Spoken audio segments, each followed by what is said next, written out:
Okay, our topic is disk of uniform strength.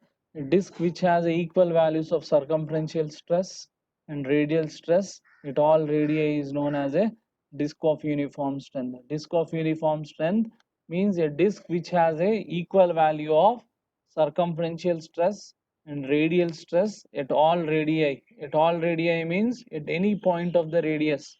If you consider a given radius is, if a given radius is 25 mm, okay, if you consider the circumferential stress and radial stress at 10 mm, okay, at that point also the values should be equal. The values of circumferential stress and the radial stress will be equal.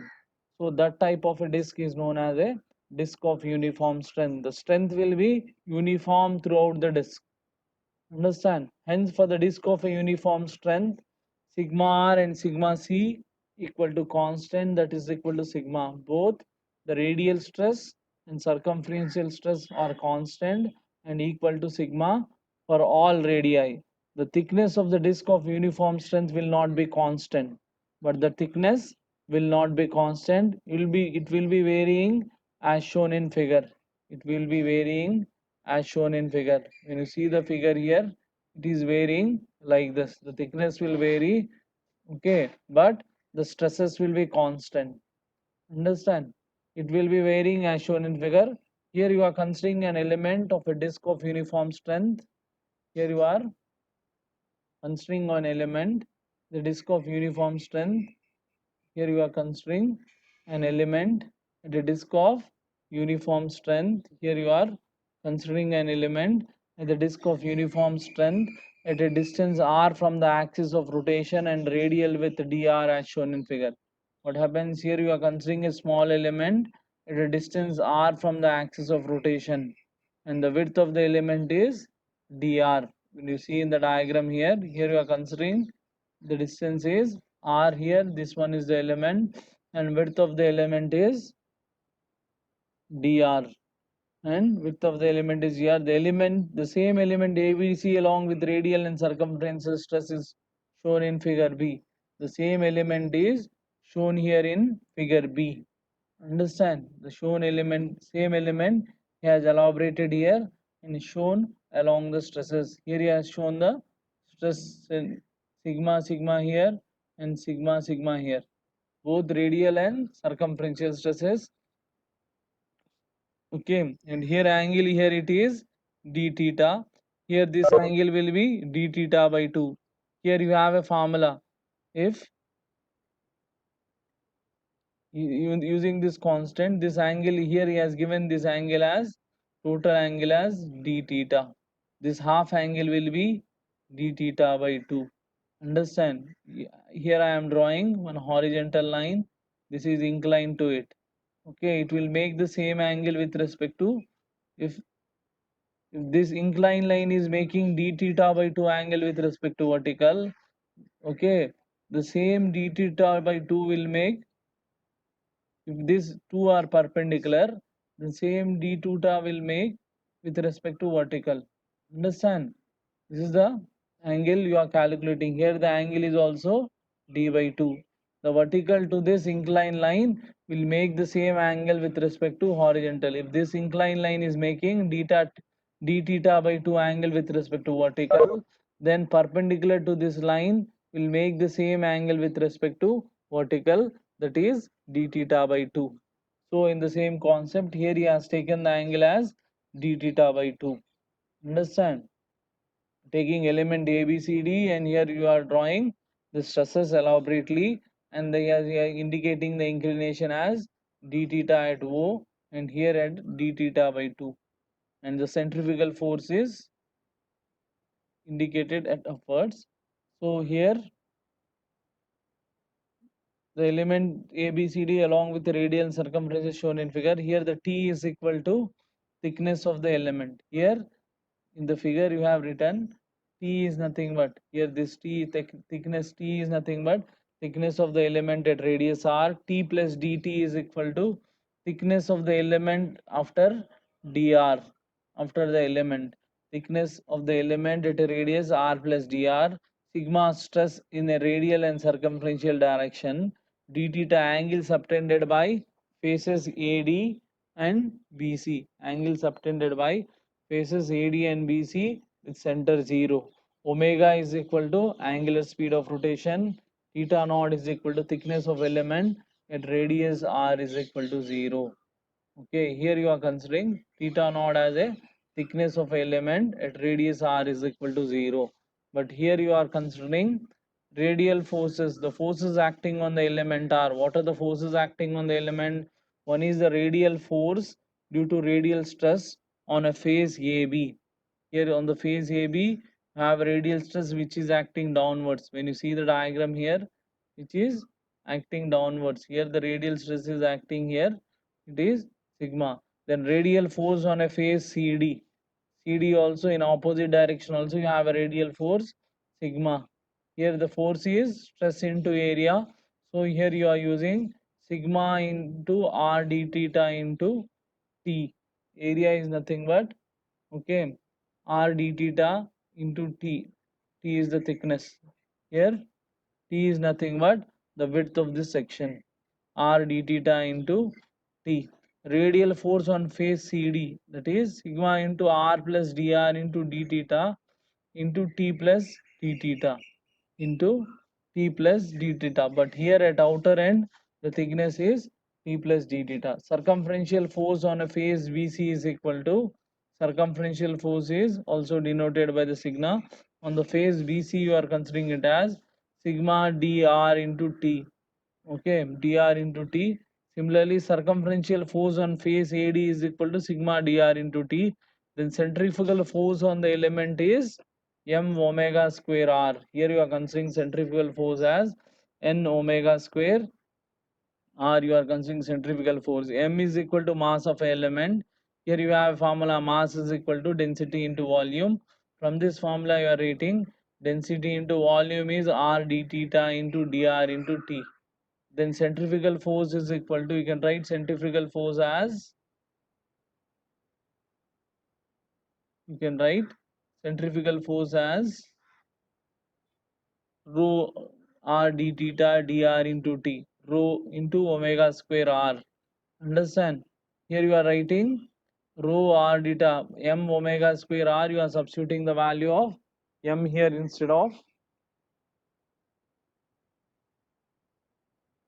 substituting the value of m omega square r, rho r d theta dr into T omega square, rho omega square.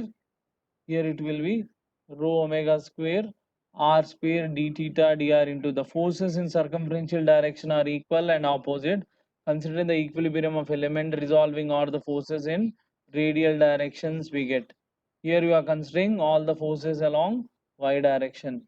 Understand? Y direction లో ఏమేం forces ఉన్నాయో అవన్నీ consider చేస్తాం. But here you see that these forces are, these forces are inclined at d theta angle. So when you resolve it, it will be d theta along the vertical direction, sigma d theta, sigma sine d theta by 2. It will be, sigma sine theta by 2 along the downward direction. Here you are resolving all the forces. First one is sigma r d theta into T. Sigma r d theta into T is the sigma here, okay, which is acting in upward direction. Here you are considering the forces, all the forces in a downward direction. What are the forces acting in this downward direction? This sigma, this sigma, this sigma. Three sigmas will be acting in the downward direction. So here you are considering these three sigmas. One sigma, this one, which one is center, and this one, these three sigma. Sigma r d theta into T, sigma r dr into T sine d theta by 2. Already you have a formula. Sigma r d r t into sine d theta by 2 plus sigma dr t into sine d theta by 2 is equal to, here you have an upward forces are this sigma and centrifugal force. That is sigma r plus dr into d theta into T plus dt plus rho into omega square r square dt into dr into T, dt into dr into T. But sine d theta by 2 is very small. Where d theta is very small, you can write it as sin d theta by 2 as d theta by 2. Then r sigma, hence the above equation will be converted as, you are writing sin d theta by 2 as d theta by 2 here. Here also substituting. Then sigma r d theta into t, 2 sigma dr into t into d theta by 2 is equal to sigma r dr into dt into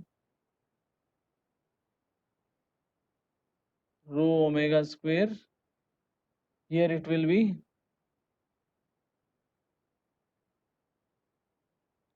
you are writing it as this one as plus.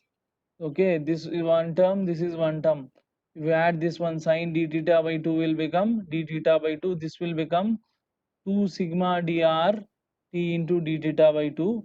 The remaining term as is. Consider d theta on both sides, we are considering d theta on both sides. That is, you are cancelling d theta. You are taking d theta common here. In this term you have a d theta. In this term here you have d theta. In this term here you have a d theta. In this term you have d theta. You are cancelling d theta here. Cancelling d theta on both sides. Then sigma rt into rt plus 2 sigma dr into t by 2. You will get this equation here.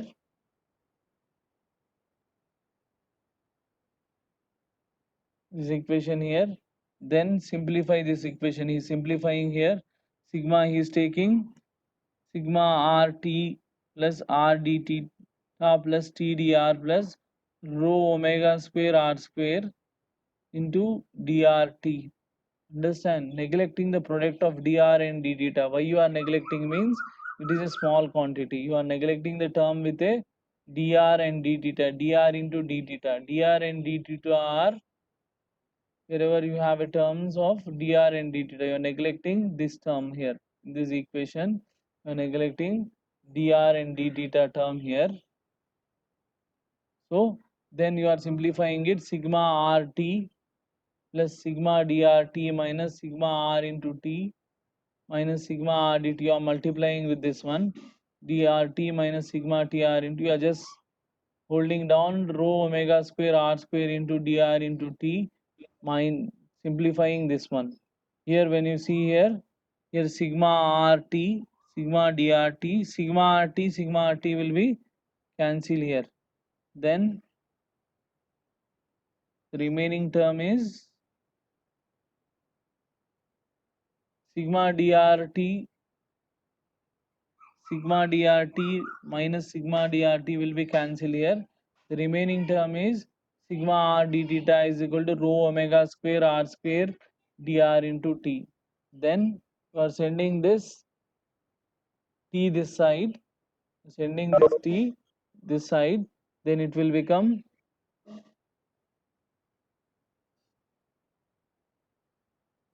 you are sending this t this side, d theta by t is equal to rho omega square r square into dr by sigma r. You are sending sigma r that side. It is equal to minus rho omega square r into sigma dr. Here r gets cancelled. It will be rho omega square r by sigma dr. Integrating on both sides, integral of 1 by t into dt is equal to log t here. Rho omega square sigma, integral of dr is r, r dr is r square by 2 plus constant.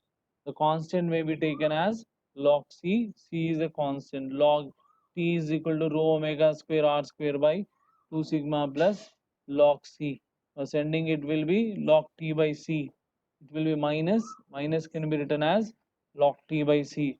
Then t by c is equal to e power minus rho omega square r square by 2 sigma. Then t is equal to c into e power minus rho omega square r square by 2 sigma. The value of c is obtained from the boundary conditions that r is equal to 0, t is equal to t naught. At initial condition, what happens? At r is equal to 0. Here when radius is 0, what you have taken? The thickness as t is equal to t naught. So you are considering the boundary condition at r is equal to 0, t is equal to naught. Substitute this condition in the equation. We have r is equal to 0 is e power 0 is 1. Understand? This can be written as t naught is equal to c. By substituting T is equal to T naught into e power minus rho omega square r square by 2 sigma minus omega square r square by 2 sigma minus omega square r square by 2 sigma. T is equal to 2 T naught e power minus rho omega square r square by 2 sigma. The equation gives the thickness of disk of uniform strength at any radius. The rotor of a steam turbine has a constant strength throughout the radius and are designed according to the equation. Understand, he's saying that the application of this one is the rotor of a steam turbine. The steam turbine has a rotor, has a constant strength throughout the radius and are designed according to this equation. This is used in the application.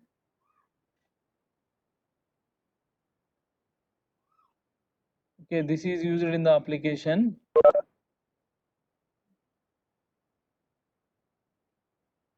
Okay, this is the equation you have to consider. This is used in the application of rotor of a steam turbine has a constant strength throughout the radius and designed according to the equation. Okay, disk of uniform strength T is equal to T naught into e power minus rho omega square r square by 2 sigma. We'll use this derivation to calculate the disk of uniform strength. Understand? We'll solve one of the problem here. Have a 4 minutes. Okay, a steam turbine rotor is running it. Any doubts in the derivation? No, very simple derivation. Any doubts in the derivation? Anybody has any doubts?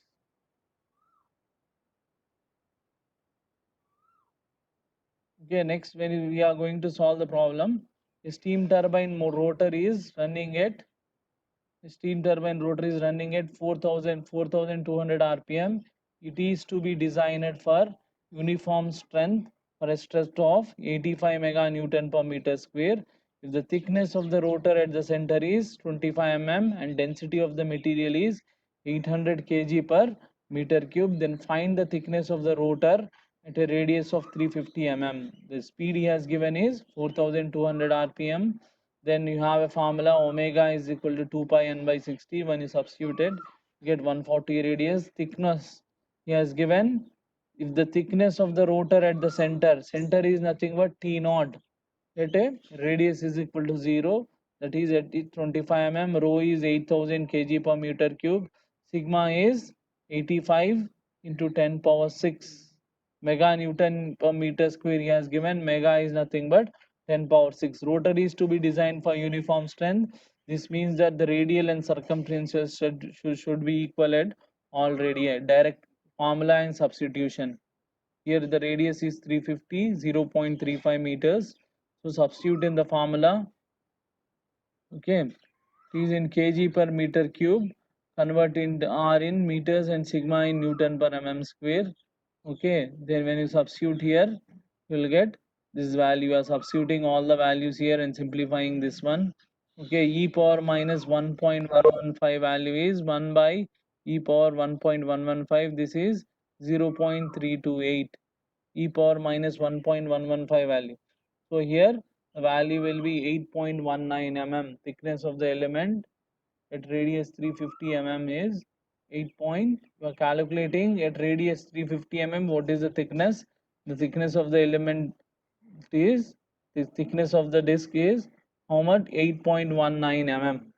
Understand?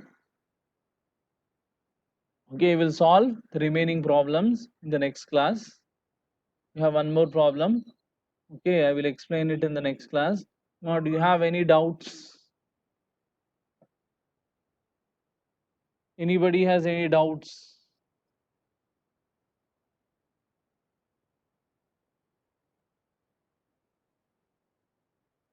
Emma, anybody has any doubts?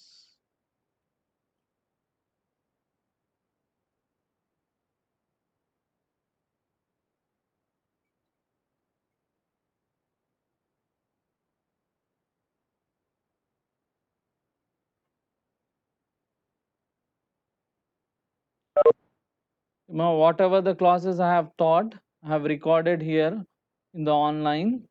Okay,